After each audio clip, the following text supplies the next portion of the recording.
যাদের ভিতরে 4টি গুণ বিদ্যমান আছে, যে সমস্ত মানুষগুলো 4 বৈশিষ্ট্য 4 গুণ যাদের মাঝে আছে, ওই শ্রেণীর মানুষ ক্ষতিগ্রস্তের মধ্যে না। মুহতারাম হাজিরিন, এই 4টি গুণ কি? যে 4 গুণ থাকলে আল্লাহর ঘোষণা মতে ওই ব্যক্তি ক্ষতিগ্রস্তের মধ্যে নয়। এই সুসংবাদ আমাদেরকে জানতে হবে, এই 4টি গুণ আমাদেরকে জানতে হবে, এবং এই 4 গুণে যদি আমরা গুণান্বিত হতে পারি, তাহলে আশা করা যায় দুনিয়াতেও আমরা সফল, আখিরাতেও আমরা সফল। এই জন্য আমাদেরকে লক্ষ্য রাখতে হবে, এই 4টি গুণ আমাদের জীবনে বাস্তবায়ন করতে হবে।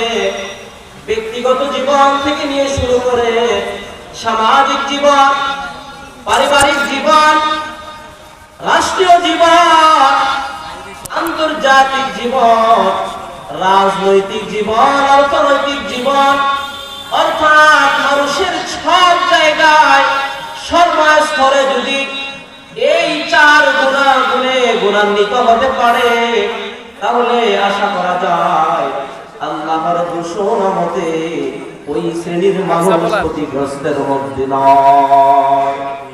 কি সেই 4 গুণ? 1 নাম্বার হলো আল্লাহ পাক বলেন ইল্লাল্লাযীনা আমানু।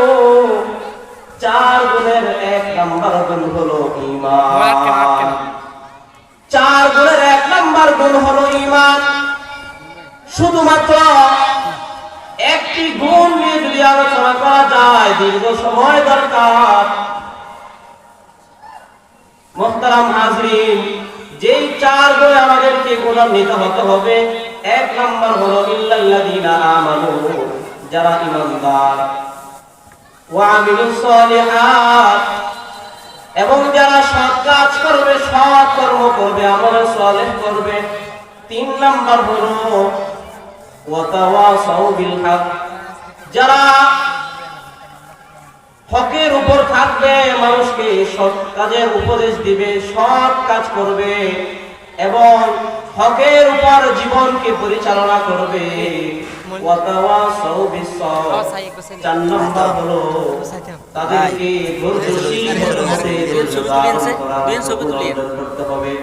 1 নাম্বার হলো ঈমান, 2 নাম্বার হলো আমল সালেহ, 3 নাম্বার হলো হক কথা বলা, হক কাজ করা, সৎ কাজের আদেশ দেওয়া।